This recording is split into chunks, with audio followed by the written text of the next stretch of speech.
My name is Jean-François Hellio, and I'm a nature photographer. I've spent a long time traveling between Africa, Asia, and Europe. But it's here, in the heart of the lakes, where I've chosen to live.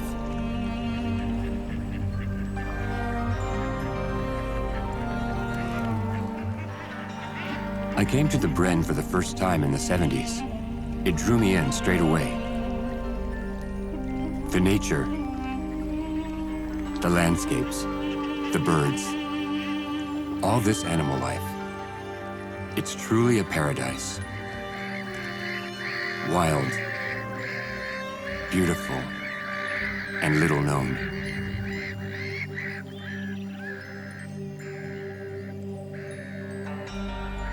I was a student in Tours at the time, and this freedom, this space, with all these animals, was fantastic.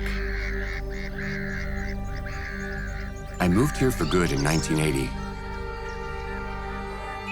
And to this day, I've never stopped watching and photographing the birds, the nature, and how it's evolved.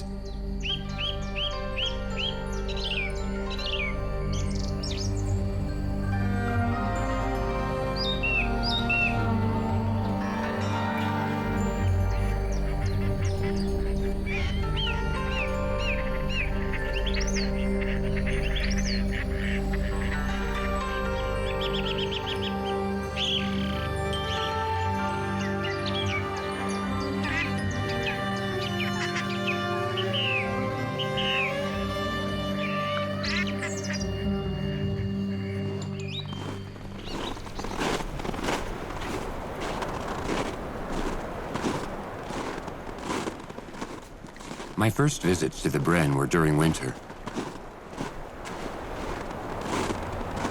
At the weekends between lessons, I took deep breaths of fresh air, roaming the lakes from east to west.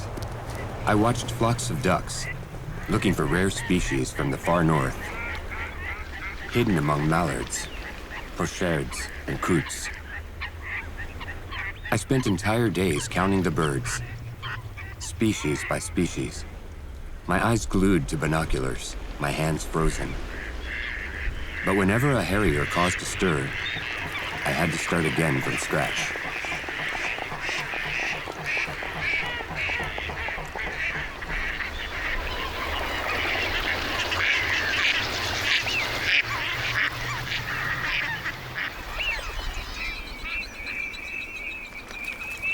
With just their wings, these migratory birds come from much further away than most of the unusual ornithologists who, like me, come to observe them.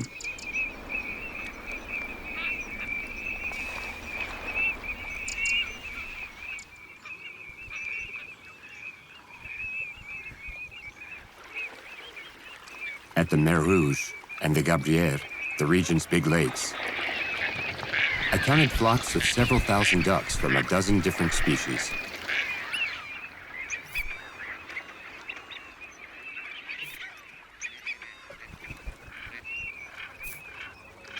In truth, we bird enthusiasts were a minority.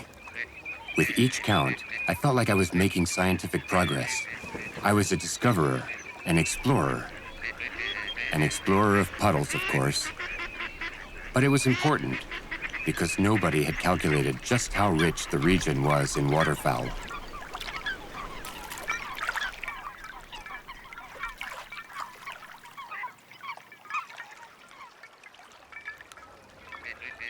They found solutions to combat the cold. When the lakes froze over, they huddled together, all the species blending into one. They skated on the ice, then reached the water, where their movements stopped it from freezing.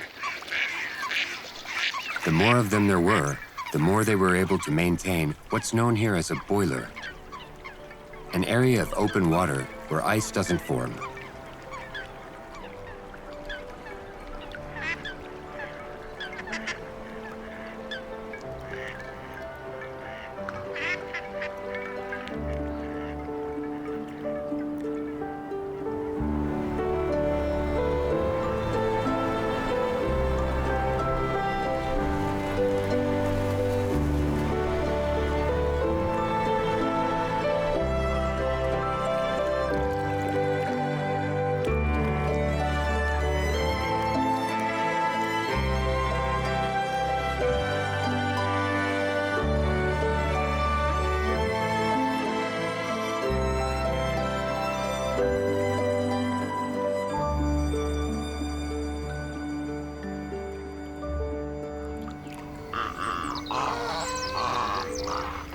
Later, from the Danube, the great Egrets arrived.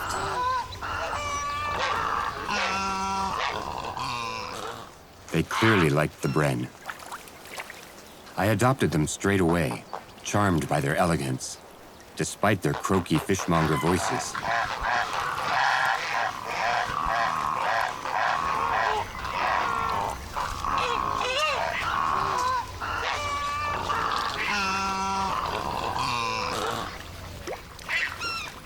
Within a few years, there were hundreds of them.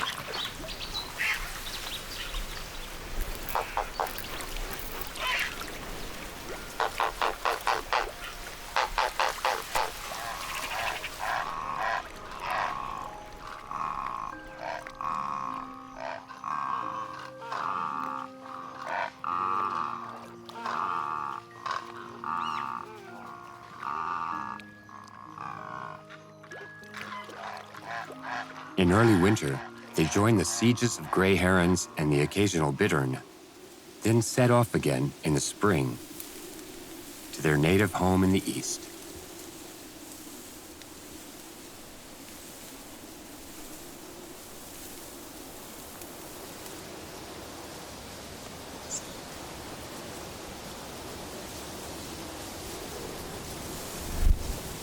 Some winters, I witnessed the Brenne transform into a little Siberia.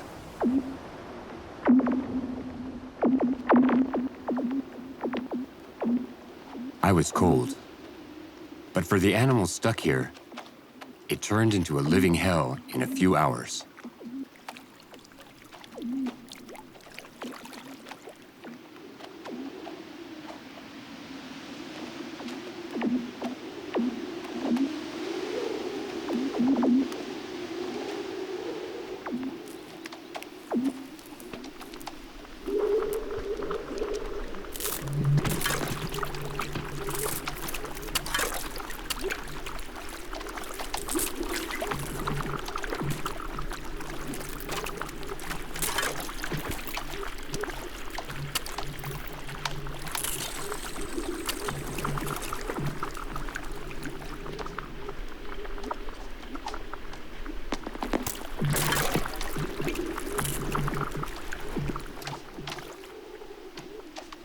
I had little sympathy for the nutria, destroyer of reed beds and aquatic plant habitats.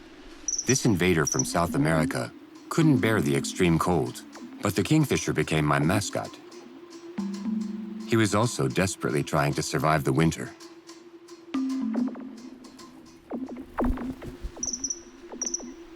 He was suffering from the cold, but it was the ice that posed the biggest problem by preventing him from reaching any fish.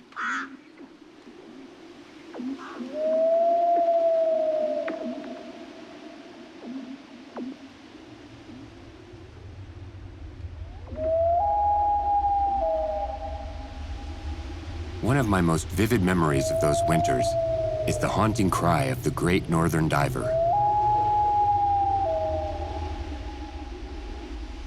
It rang out one cold day over a frozen lake.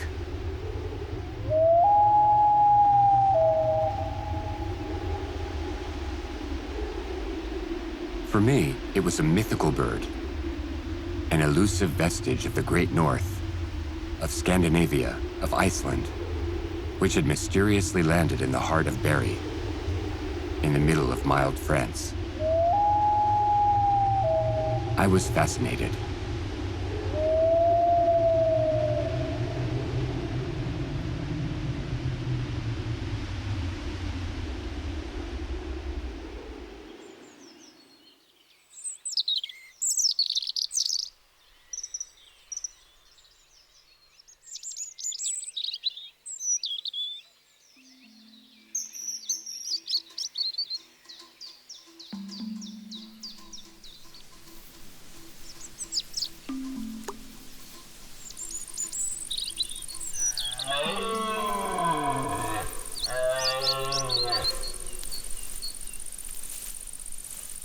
The end of summer is a time of excitement around the lakes.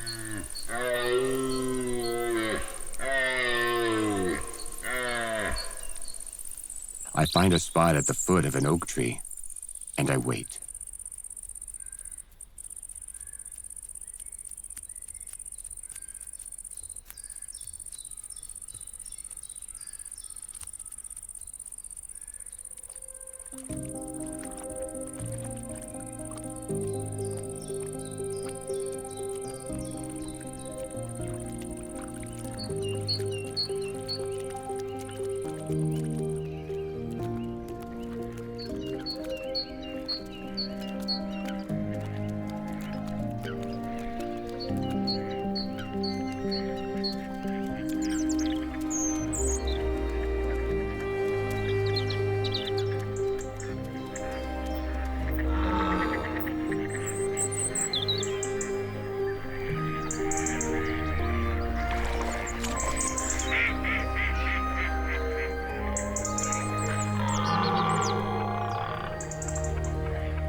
Trophies, or the number of antlers on a deer's head, have never interested me.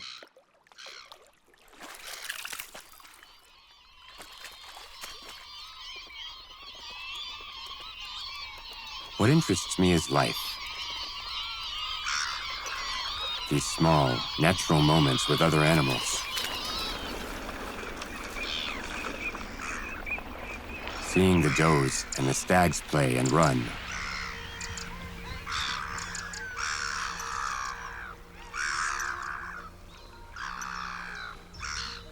In the Brenne, stags sometimes come to the edge of the lakes, in plain sight. This allows me to watch them for a long time, and from far away without disturbing them. With patience, and luck too, I witness these moments of grace.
When the weather is bad, it takes longer to spot the deer.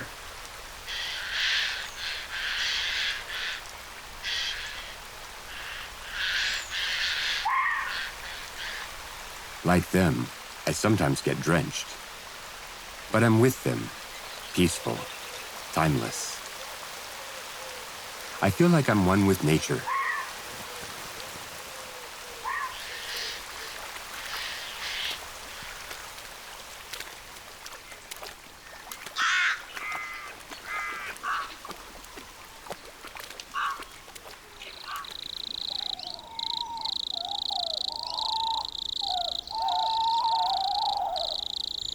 Most of the stag's bellowing takes place at night.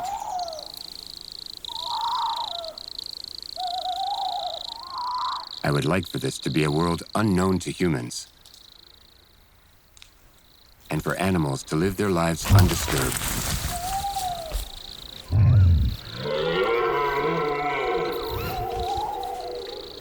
You can just about make out their silhouettes without always knowing what they are.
These usually discreet animals make a lot of noise when exposed. They're very impressive, but I've never been afraid.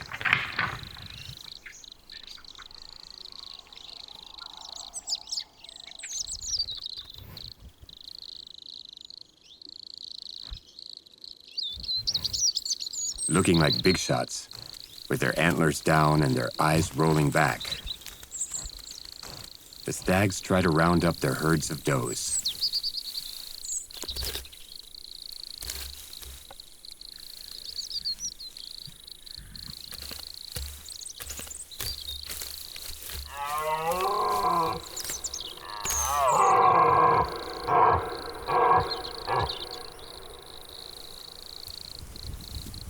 But when a doe is determined, she always manages to get away.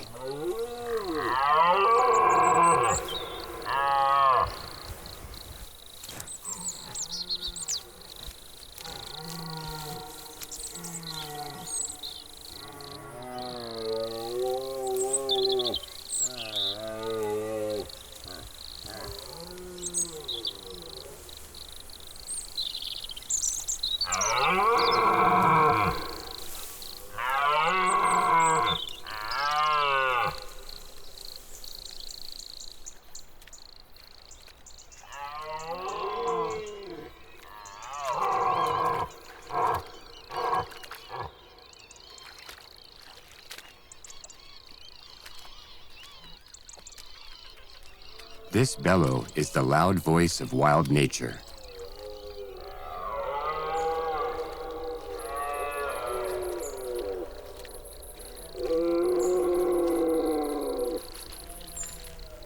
It's an annual and unchanging meeting that goes way back, long before I discovered the region, long before people even constructed the Brenne and its lakes.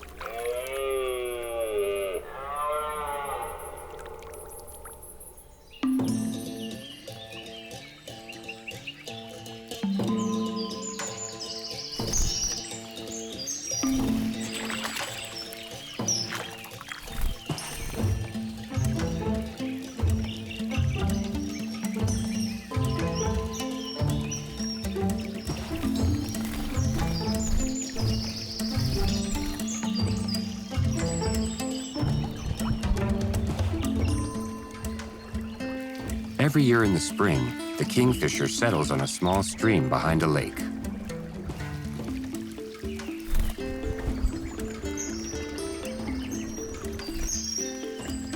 He goes from perch to perch, inspecting each water pocket one after the other, where he knows fish are hiding.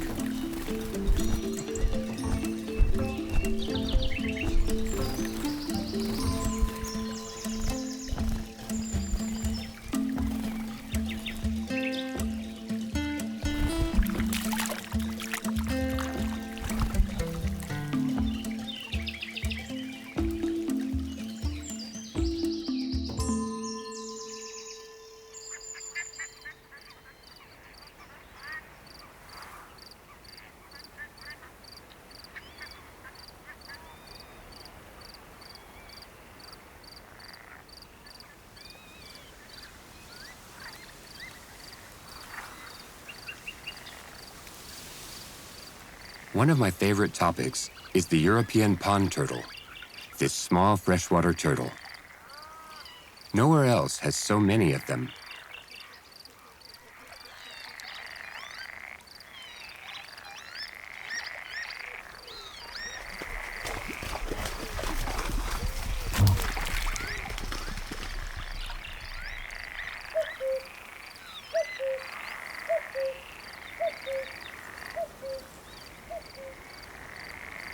I've gotten to know them. I admire them for their survival skills.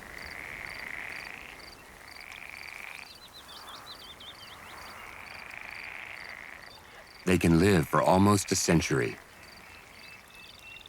They rubbed shoulders with the dinosaurs and are practically unchanged after 200 million years. For all this time, they have survived thanks to the armor of their shell, scales, and claws. They have found their home at the lakes of the Brenne beside the birds. They sit on platforms sheltered from the wind to soak in the heat of the sun.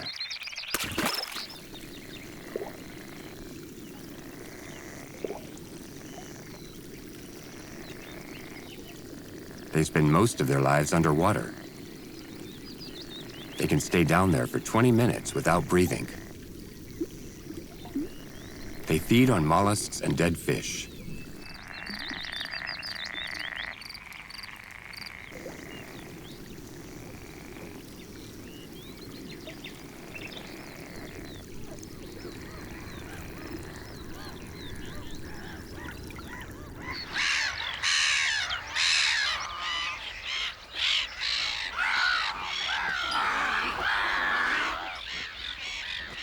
In early spring, it's a free-for-all.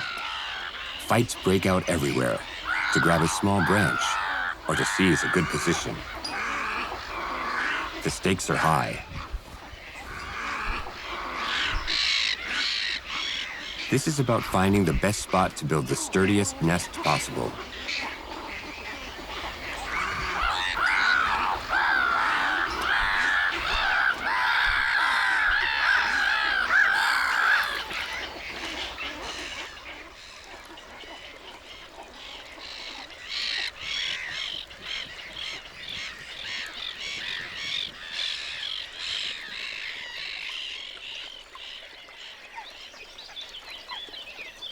The first time I went inside a lake with my tripod to take photos of the animals close up, I felt like I was entering a cathedral.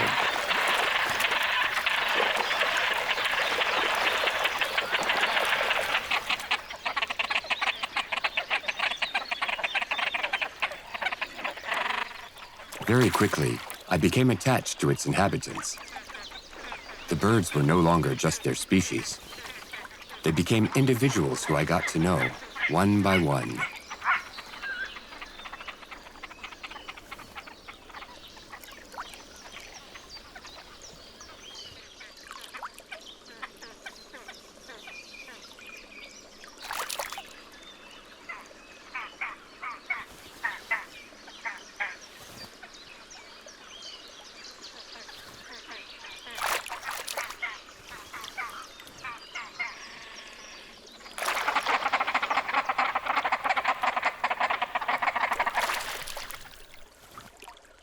All these birds, who seem to have infinite freedom when we see them flying through the sky, are in fact subject to constant constraints.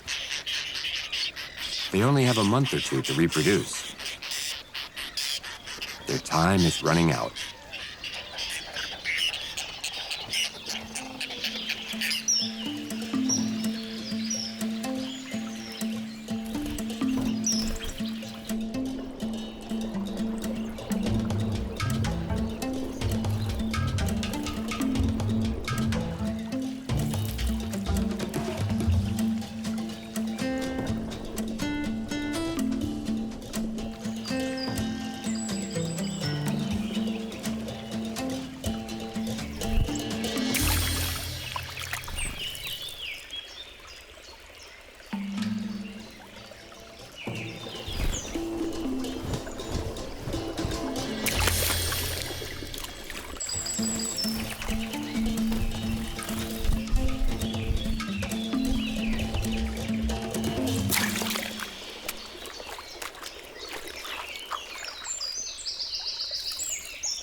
In May and June, at dusk, like every year since the dawn of time, the European pond turtle leaves the water. I learned to follow her tracks in the mud or the flattened grass. She crawls several hundred meters to lay her eggs. Driven by an irresistible force, she crosses the jungle of the meadow and always settles in the same sandy, dry, and sunny area.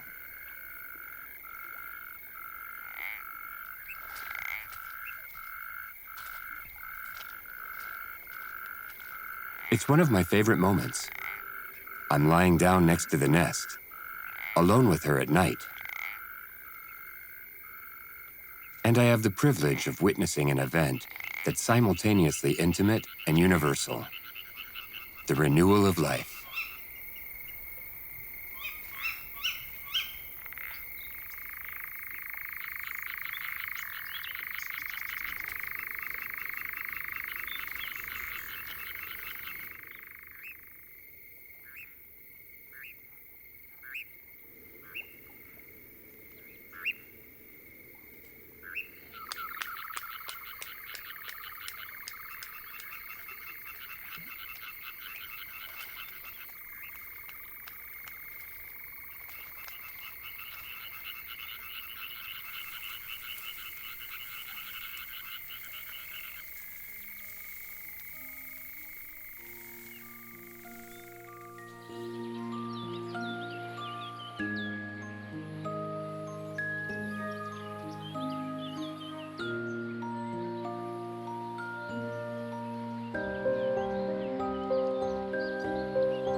Whiskered terns are small and elegant birds that weigh in at just 100 grams and cross the Sahara every year to come here. They have a unique ability when flying. They're the only birds I know of that can fly in reverse.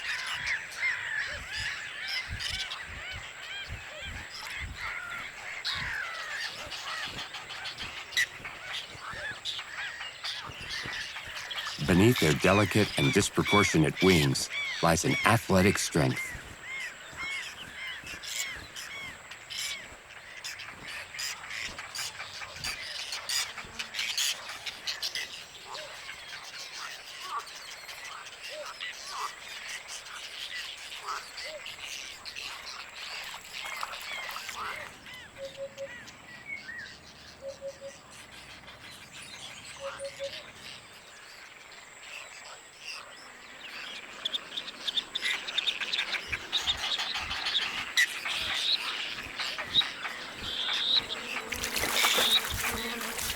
Attacked from all sides, the black-necked grebe remains stoic. Birds can go above and beyond to protect the small territory of their nest.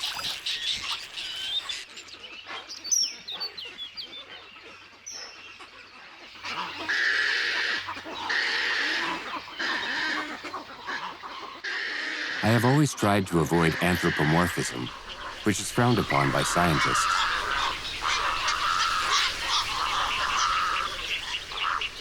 But seeing the heron parents being mistreated by their offspring, who force them to regurgitate the fish they're going to eat, I can't help thinking that these teenagers are real louts.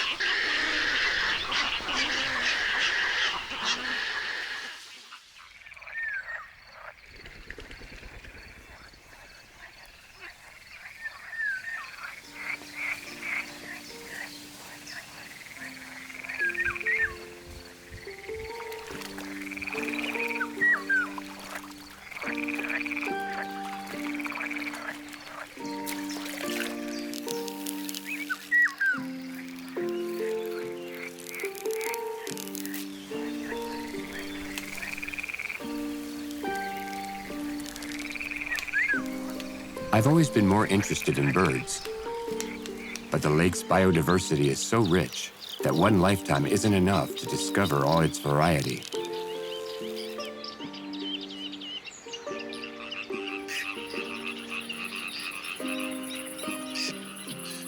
This is one of the most productive environments on Earth.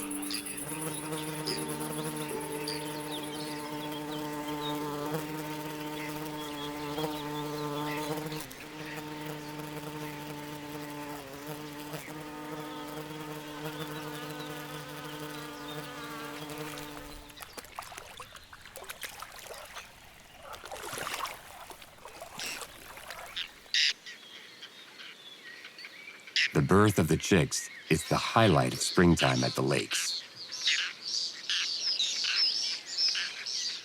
This is what the birds' very lives revolve around: reproducing, raising their young, and preparing future generations. But these little balls of fluff, so fragile and endearing, are at the mercy of predators and the weather.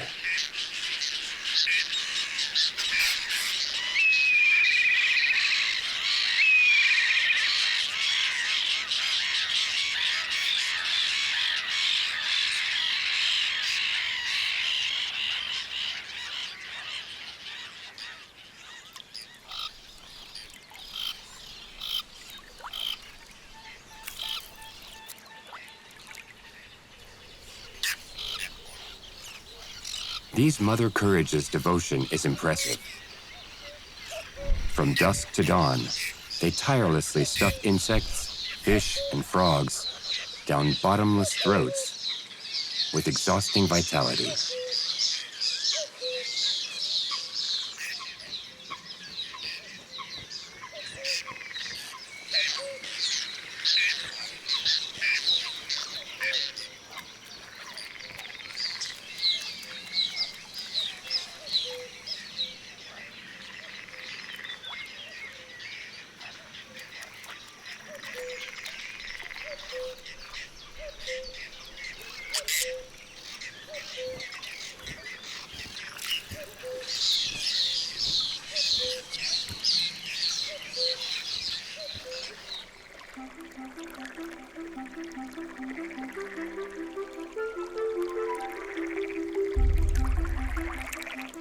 The nursery is in full swing, with its daily dose of drama, both big and small. The ducklings rake the undersides of water lily leaves. Carried off by the vigor of youth, they forget about their family, get lost, and search everywhere for a substitute nanny.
In the middle of the lakes, reptiles and birds keep each other company. Confronted with the constant nuisance of seagulls, the turtle ignores them completely. Over the course of her long life, she's seen it all before.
The miracle of young turtles is that they are born twice.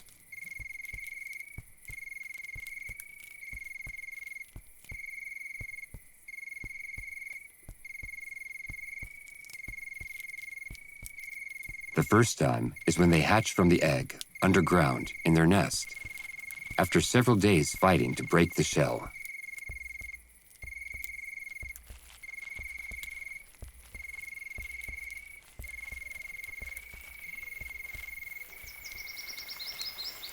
The second takes place on a rainy day, a few weeks or months later, when they emerge into the open.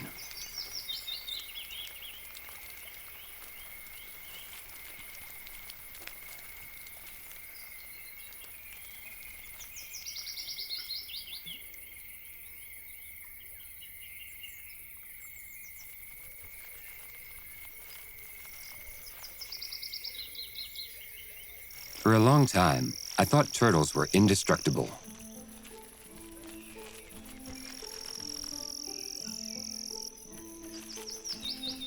They were already around tens of millions of years ago. They've traveled through time to be here with us. How could they possibly be in any danger?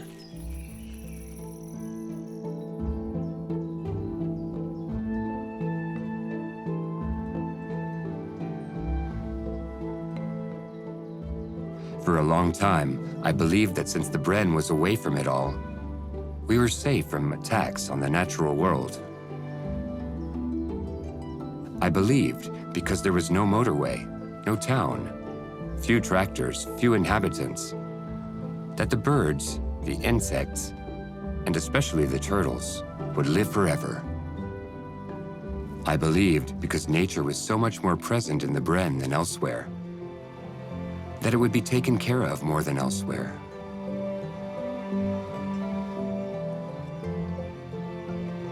But here we are.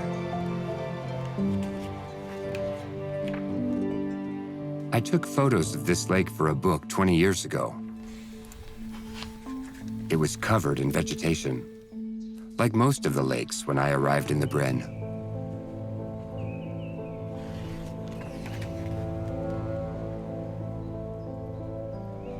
Today, these lakes, which are still covered in aquatic plants, have become the exception.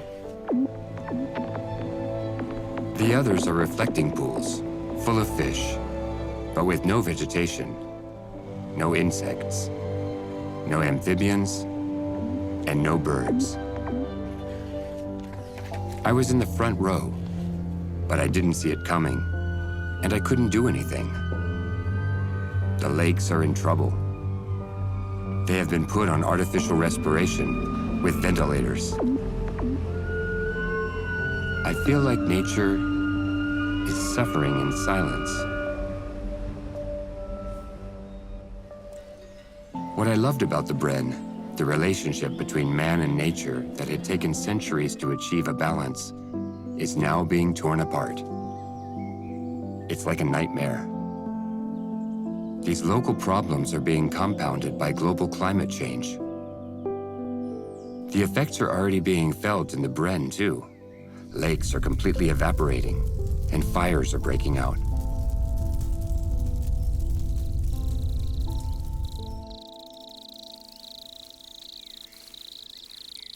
It's not all doom and gloom. There are some lakes where nature still abounds. Food reserves from which it can start over. I have also regained hope by taking a fresh look at the nature just behind my home. I set a photo trap that revealed the hidden face of nocturnal wildlife, with a variety I never expected.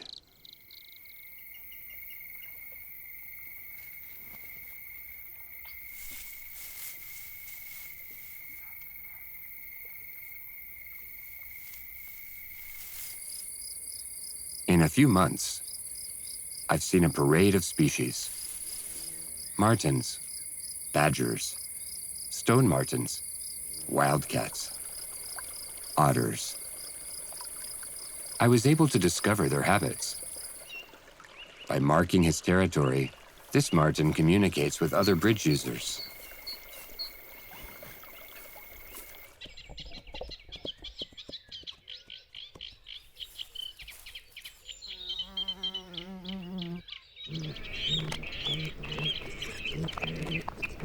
I've even spotted a polecat, a species I hadn't seen for years. I was delighted. One night, he bumped into a nutria.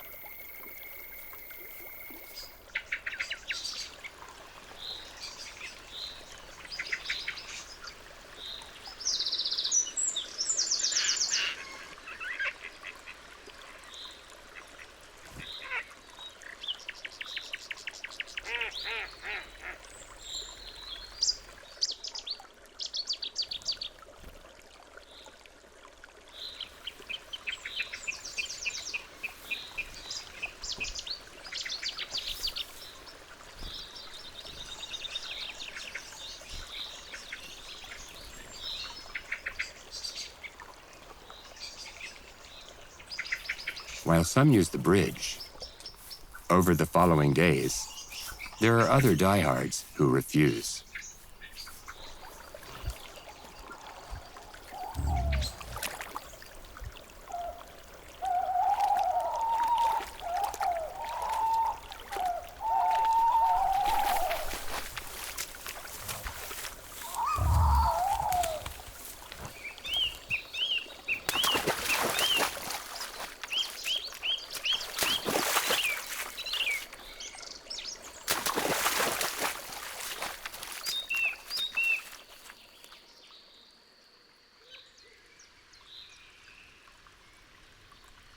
The other cause for hope is seeing how resilient nature can be.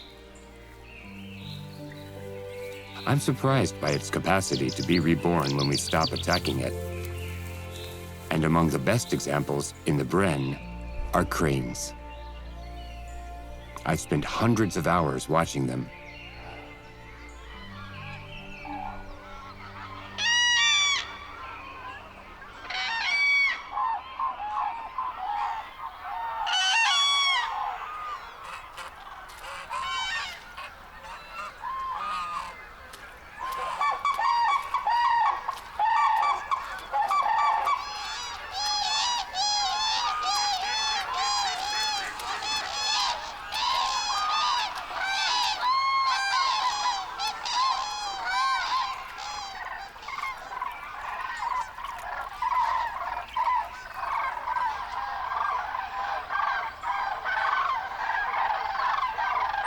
Cranes were what drove me to travel in my early days as a young photographer.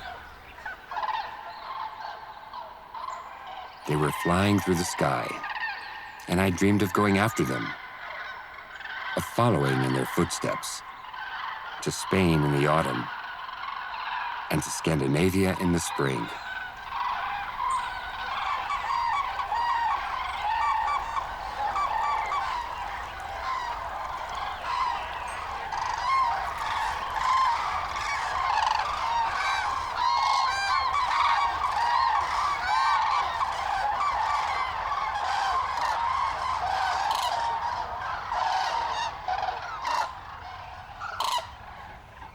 Since they were protected, there are thousands of cranes. It's one of the most beautiful displays of nature I've had the privilege to witness, and I like sharing it.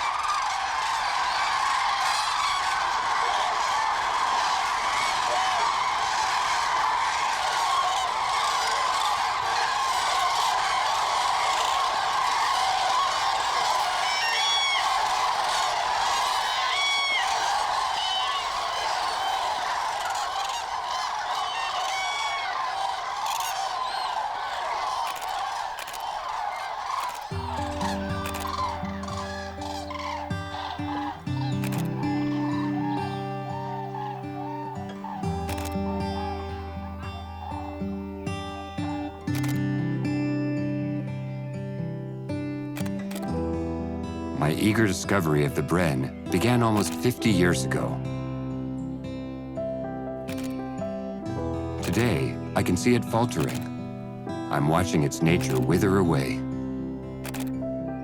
Despite this, I'm still deeply attached to it. In these last safe havens for fauna and flora, the tern can still be reborn, just like the cranes.